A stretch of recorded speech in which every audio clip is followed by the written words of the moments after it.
खबर है कि नड्डा का कार्यकाल दिसंबर तक बढ़ाया जा सकता है। ये दिल्ली से इस वक्त की बड़ी खबर है।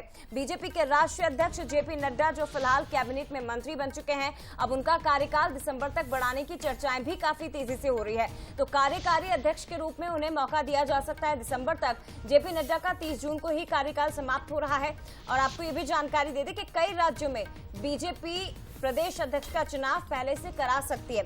दिसंबर के बाद पार्टी को पूर्णकालिक अध्यक्ष मिल सकता है। यानी कि आपको यह भी जानकारी दे दें कि राष्ट्रीय अध्यक्ष कार्यकारी तौर पर नड्डा बने रहेंगे, लेकिन उनके ही नेतृत्व में देश के अलग अलग हिस्से जहां पर प्रदेश अध्यक्ष का चुनाव होना है, जिसमें मध्य प्रदेश भी शामिल है, तो संभवतः वहां पर पार्टी चुनाव करवा सकती है। लेकिन राष्ट्रीय अध्यक्ष के तौर पर जेपी नड्डा ही कार्यभार संभालेंगे और उसके बाद दिसंबर के बाद पार्टी को पूर्णकालिक अध्यक्ष मिल सकता है। मनु जी, देखिए जया, इसके पीछे भी वजह यही है कि कार्यकारी अध्यक्ष के रूप में जेपी नड्डा काम करते रहे, क्योंकि आने वाले वर्षों में, इसी वर्ष में अभी बिहार में चुनाव होना है, महाराष्ट्र में चुनाव होना है। ऐसे में भारतीय जनता पार्टी चाहेगी, क्योंकि 22 राज्य जो भी कहें आप, जेपी नड्डा जब रहे, अमित शाह रहे, तो इस बीच में भारतीय जनता पार्टी ने कहाँ, आप देख रही थी कि फर्श से अर्श तक की एक भूमिका निभाई है, बहुत ऊपर पहुंची। ये बात अलग है कि लोकसभा में जब हम देखते तो उस तरह का बहुमत नहीं मिला, फिर भी तीसरी बार बहुमत के साथ, भले एनडीए के साथ बहुमत हो, सरकार बनाने में कामयाब रहा। तो ये कहा जा रहा है कि पहले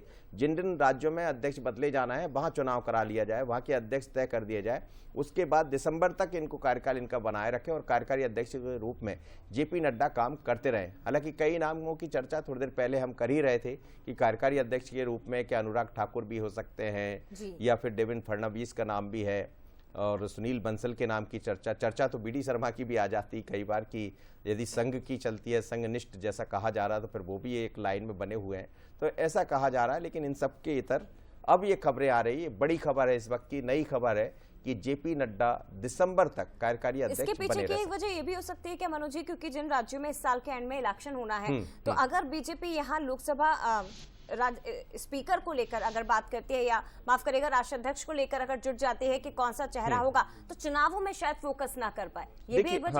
हाँ,